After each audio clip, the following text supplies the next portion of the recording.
الحمد لله نحمده ونستعينه ونستغفره ونؤمن به ونتوكل عليه ونعوذ بالله من شرور أنفسنا ومن سيئات أعمالنا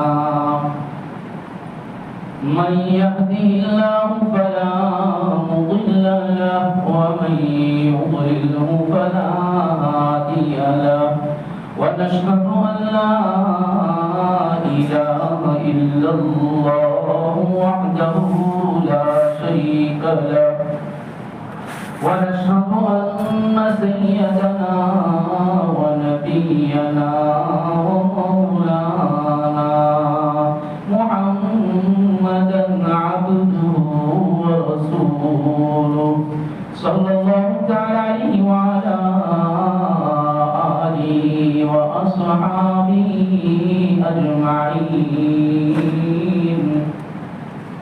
أما بعد فأعوذ بالله من الشيطان الرجيم بسم الله الرحمن الرحيم فسيكفيكهم الله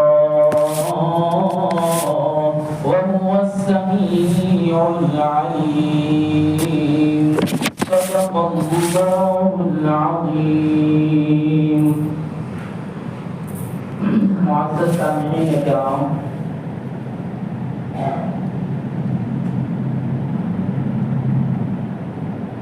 موضوع عثمان، مناقب عثمان غنی، فضائل ذو النورین رضی اللہ تعالیٰ عنہ سنتے سناتے آ رہے ہیں. یہ چند قرآنی شخصیات، جن شخصیات کا ذکر قرآن کریم نے فرمایا، ان شخصیتوں میں سے ایک شخصیت حضرت عثمان غنی رضی اللہ عنہ ہے. حضرت عثمان غنی رضی اللہ عنہ کی شہادت 35 ہجری میں ہوئی، 18 ذی الحجہ کو ہوئی، جمعہ کے دن ہوئی. وہ ساری داستان سننی سنانی ہے کہ جن ظالموں نے کس جابرانہ انداز سے مظلوم مدینہ حضرت عثمان غنی رضی اللہ عنہ کو شہید کیا ہے. شہید کرنے کی وجہ کیا تھی؟ کیوں شہید کیا گیا؟ کیا دشمنی تھی؟ حضرت عثمان غنی نے کیا کیا تھا جس کی وجہ سے ان کو جام شہادت نوش کرنا پڑا؟ فرمایا گیا حضرت عثمان غنی رضی اللہ عنہ کی خلافت یہ فتوحات والی خلافت ہے. اتنی فتوحات کسی بھی خلافت میں نہ پہلے ہوئی نہ بعد میں ہوئی. روم، مصر، بصرہ، افریقہ، قبرص، یہ سارے کے سارے علاقے فتح کیے گئے. اور قانون ہے جس کی جتنی شخصیت بڑھتی ہے اتنے ہی حاسدین پیدا ہوتے ہیں. جس کی جتنی مقبولیت بڑھتی ہے حاسدین اتنے ہی بڑھتے جاتے ہیں. حضرت عثمان غنی رضی اللہ عنہ کا دور اور زمانہ وہ ہے جس میں زمینی فتوحات کے ساتھ ساتھ بری فتوحات کے ساتھ ساتھ بحری اور سمندری فتوحات بھی. یہ حضرت عثمان غنی کی خلافت ہے کہ جس میں بحری فتوحات، سمندری فتح بھی سب سے پہلے حضرت عثمان غنی کی خلافت میں وارد ہوئی. زمینی فتوحات تو حضرت ابو بکر، حضرت عمر کے زمانے میں بھی ہوئی، لیکن بحری فتح حضرت عثمان غنی کے زمانے میں دور میں ہوئی ہے، اور جس کی خوشخبری نبی کریم صلی اللہ علیہ وسلم نے دی ہے۔ ابھی تو نبی کریم صلی اللہ علیہ وسلم حیات ہیں، بخاری شریف کی روایت ہے، اللہ کے رسول صلی اللہ علیہ وسلم آرام فرما رہے تھے، ایک دم اٹھے اور اٹھ کر فرمانے لگے، میری امت میں ایک جماعت ایسی ہوگی جو سمندر پر بھی لڑائی کرے گی، دشمنوں سے بحری جنگ بھی کرے گی، اور اس جنگ میں ان کو فتح ملے گی۔ جب اللہ کے رسول صلی اللہ علیہ وسلم نے آرام سے اٹھ کر آرام کرنے کے بعد اٹھنے کے بعد یہ جملے فرمائے تو وہاں قریب میں حضرت ام حرام بنت ملحان رضی اللہ عنہا بھی وہاں موجود تھی۔ فرمایا یا رسول اللہ صلی اللہ علیہ وسلم دعا کر دیجئے میرے لیے بھی، میں بھی اس جنگ میں شریک ہوں، میں بھی اس لڑائی میں جاؤں۔ اللہ کے رسول صلی اللہ علیہ وسلم نے فرمایا ام حرام تو بھی اس لڑائی میں جائے گی، اور یہ بحری سمندر بحری لڑائی کرنے والے اور بحری بیروں کو ختم کرنے والے، دشمنوں سے مقابلے کرنے والے، ان کے اوپر جنت واجب ہوگی۔ اللہ کے رسول صلی اللہ علیہ وسلم نے فرمایا، یہ جنت کی وجوب کا جملہ فرمایا۔ ام حرام فرماتی ہے یا رسول اللہ میں بھی وہاں جاؤں، دعا کر دیجئے۔ اللہ کے رسول صلی اللہ علیہ وسلم نے فرمایا تو بھی جائے گی۔ اور پھر حضرت عثمان غنی رضی اللہ عنہ کے زمانے میں وہ واقعہ پیش آیا اور بحری لڑائی ہوئی، ام حرام بھی وہاں شامل ہوئی اور ان کے ساتھ ان کے شوہر عبادہ ابن صامت رضی اللہ عنہ بھی شامل ہوئے، اور اس بحری جنگ میں مسلمانوں کو فتح ہوئی، یہاں تک کہ جب رومیوں نے دیکھا کہ عثمان کی فتوحات کا زمانہ بہت تیزی سے بڑھ رہا ہے اور عثمان کے زمانے میں عثمان کی خلافت میں اسلام بڑھتا جا رہا ہے، کہیں ایسا نہ ہو کہ اسلام پوری دنیا میں پھیل جائے اور اسلام کا ڈنکا پوری دنیا میں بجنے لگے اور پوری دنیا صرف اسلام ہی اسلام سے بھر جائے، اس لیے انہوں نے یہ پیکہ رچا جس میں روم نے افریقہ کو بھی قبرص کو بھی شامل کیا، اور ان سب کو شامل کر کے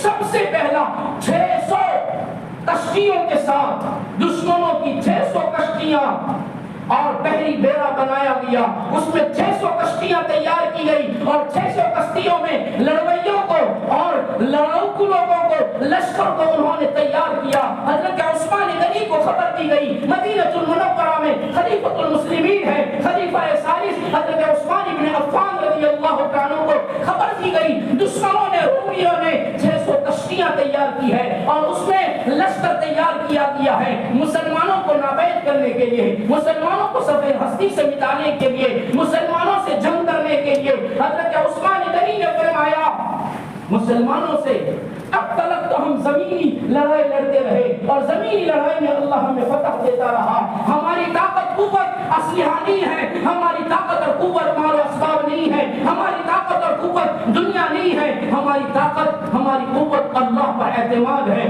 اللہ پر بھروسہ ہے، ہم سمندری لڑائی بھی لڑیں گے۔ صحابہ تیار ہو گئے، جن صحابہ کے پاس نہ کشتیاں اتنی مقدار میں ہیں، نہ اسلحہ اتنی مقدار میں ہے، نہ لڑائی کا سامان اتنی مقدار میں ہے، لیکن یقین اللہ پر ہے، بھروسہ اللہ پر ہے، اعتماد اور توکل اللہ پر ہے، سارے صحابہ تیار ہو گئے۔ لکھا تاریخ نگاروں نے سارے کے صحابہ جب تیار ہو گئے، تہجد کا وقت ہوا، تہجد میں سارے صحابہ نماز میں مشغول ہے اور تہجد پڑھ کے تہجد رات کا آخری پہر ہے، رات کا آخری حصہ ہے، اللہ سمائے دنیا پر آتا ہے، آواز لگائی جاتی ہے، ندا لگتی ہے، اٹھو مانگو جو مانگو گے ملے گا۔ کون کیا مانگنا چاہتا ہے اس کو وہ ملے گا، دنیا مانگتے ہو ملے گی، آخرت مانگتے ہو ملے گی، ارے آؤ نا، اللہ کی طرف سے اعلان ہوتا ہے۔ سارے صحابہ تہجد پڑھ کر ہاتھ اٹھا کر اشکبار ہو کر کہتے ہیں الہی ہم سمندر کی موجوں کی فکر نہیں کرتے،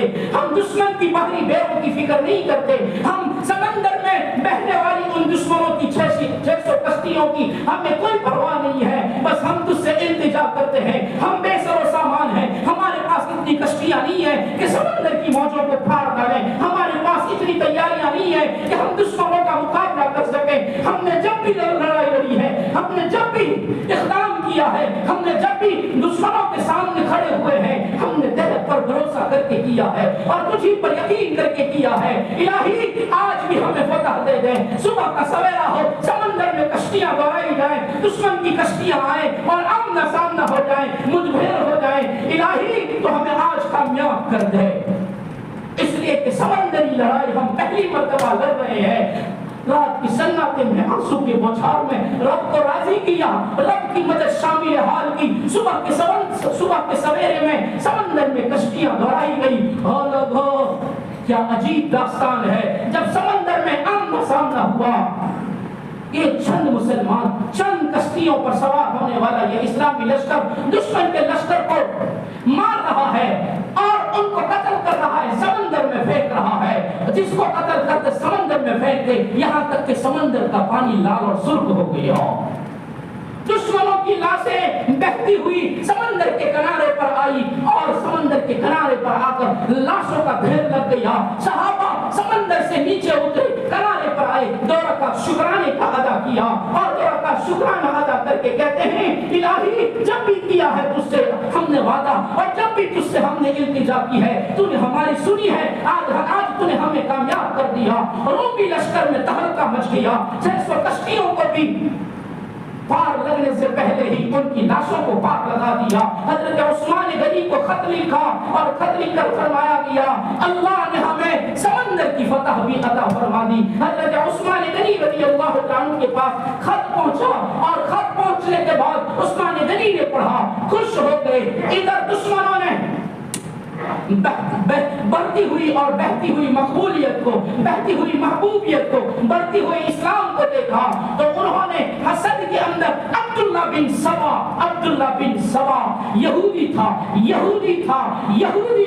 مسلمان نہیں تھا، مغالطہ نکال دیجئے کہ حضرت عثمان کو شہید کرنے میں مسلمان بھی تھے، نہیں، ایک بھی صحابی نہیں تھا، ایک بھی مسلمان نہیں تھا۔ حضرت عثمان کے خون میں کسی نے بھی اپنے ہاتھ نہیں رنگے، جتنے بھی تھے یہودی تھے، منافق تھے۔ عبداللہ بن سبا یہودی تھا، مسلمانوں کے لبادے میں آیا مدینہ میں اور لشکر لے کر آیا، لوگوں کو اسلامی لبادے میں لایا، اپنے آپ کو مسلمان ظاہر کیا، لباس مسلمانوں کا پہنا، تسبیح ہاتھ میں لے لی۔